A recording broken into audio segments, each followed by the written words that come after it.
আসসালামু আলাইকুম রহমতুল্লাহি বরকাত। এটা হচ্ছে একটা পেঁপে বাগান। মাশাল্লাহ, গাছটা খুব ছোট এবং ছোট অবস্থায় অনেক পর্যাপ্ত ফল আসছে গে।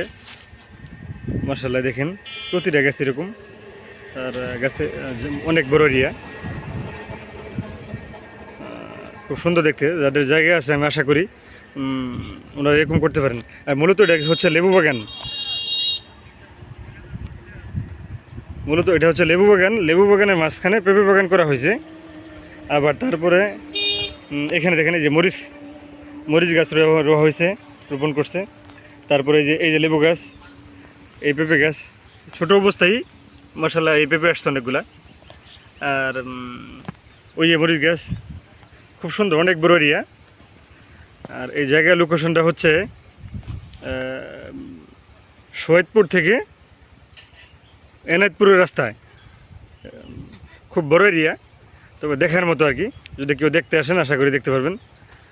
মূলত এই একটা জমির ভিতরে 3টা চাষ করছে উনি, 3টা বলতে 4টা। এই দেখেন, আবার এখানে বাগান গাছ, পেঁপে গাছ, লেবু গাছ, তারপর হচ্ছে মরিচ গাছ সব। তার মানে 3টা 4টা ফসল করতেছে একটা জায়গার ভিতরে। আর বাগান গাছগুলো আমার সামনে অনেক বড় বড় হয়ে গেছে দেখার মতো। এই গাছগুলো অনেক বড় বড়, খুব সুন্দর সিস্টেম করছে ওনার।